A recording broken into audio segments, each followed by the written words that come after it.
এটার নাম হচ্ছে বাংলাদেশ। 47-এর পরে এই দেশের নাম হয়েছে বাংলাদেশ।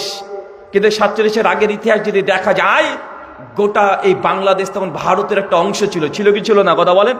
বাংলাদেশ, পাকিস্তান, আফগানিস্তান, কাশ্মীরের সম্পূর্ণটা, ভুটানের কিছু অংশ, সব মিলে একটা ছিল ভারতবর্ষ।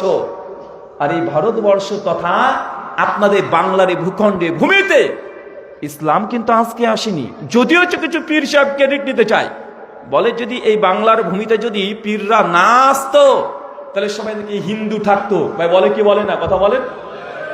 অথচ ইতিহাস যদি ঘাটাঘাটি করা যায়, এটা ডাহা মিথ্যা কথা।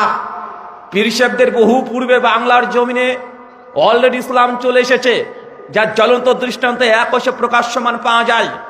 আচ্ছা, মুহাম্মদ বিন কাসেম নাম শুনেছেন? উনি কে ছিলেন?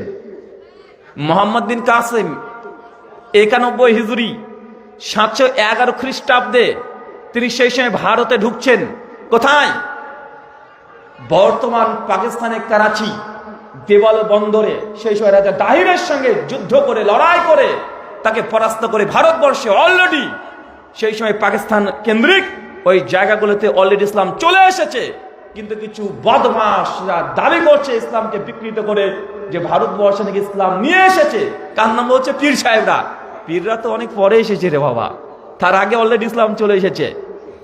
প্রায় 998 থেকে 1002 খ্রিস্টাব্দ পর্যন্ত সুলতান মাহমুদ ভারতবর্ষে 17 বার এসেছে। কতবার এসেছে? 17 বার এসেছে। তোমার পীররা তো অনেক পরে এসেছে, অনেক পরে।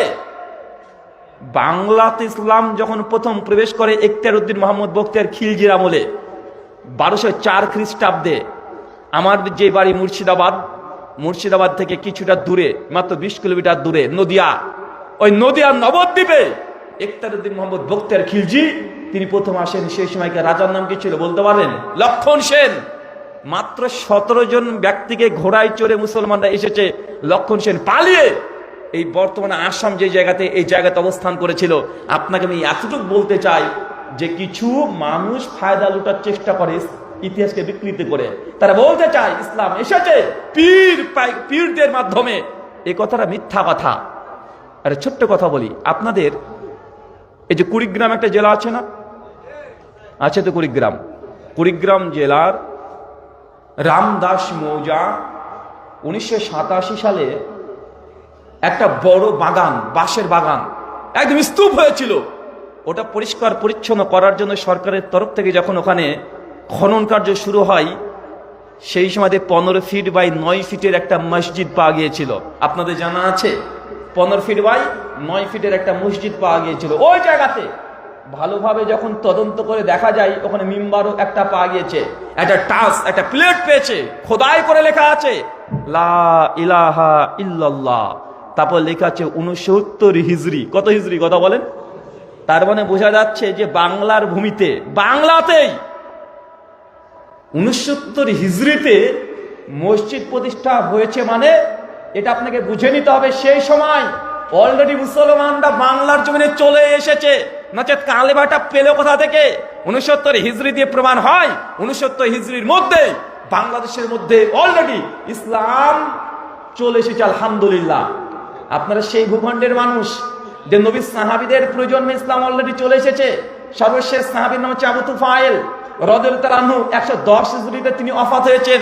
অথচ 69 হিজরিতে যদি বাংলাদেশে মুসলমানদের মসজিদ প্রতিষ্ঠা হয়, নিঃসন্দেহে মসজিদ তৈরি করতে আরো 5, 7, 10 বছর লেগেছে। মানে প্রায় 50-55 হিজরিতে বাংলাদেশের ভূখণ্ডে অলরেডি ইসলাম চলে এসেছে। আলহামদুলিল্লাহ। বাংলাদেশের অনেক জায়গা আছে। কুমিল্লার ময়নাবতী অঞ্চল একটা বৌদ্ধ টেম্পলকে পরিষ্কার করতে গিয়ে কিছু পয়সা পেয়েছে, আরবিতে লেখা আছে, আরবিতে কালেমা লেখা আছে। সবগুলো কুড়িগ্রাম, রংপুরের যে জাদুঘর আছে ওগুলো সংরক্ষণ করা আছে। একটু গুগল করে দেখে নিতে পারেন, তথ্য ডকুমেন্ট সব পেয়ে যাবেন। কিন্তু আমাদেরকে এখানে কিছু মানুষ ফাঁকি দিয়ে ব্যবসা করার জন্য বলতে চাই ভাগ্যিস পীর সাহেবরা এসেছিল তাই তোমরা মুসলমান, নচেত সকলে তোমরা হিন্দু থাকতে। ভাই বলে কি বলে না? আসলে মানুষকে তথ্য বা দলিল থেকে বিমুখ করার জন্য অনেকগুলো কৌশল অবলম্বন করে। তার মধ্যে এটা একটা কৌশল।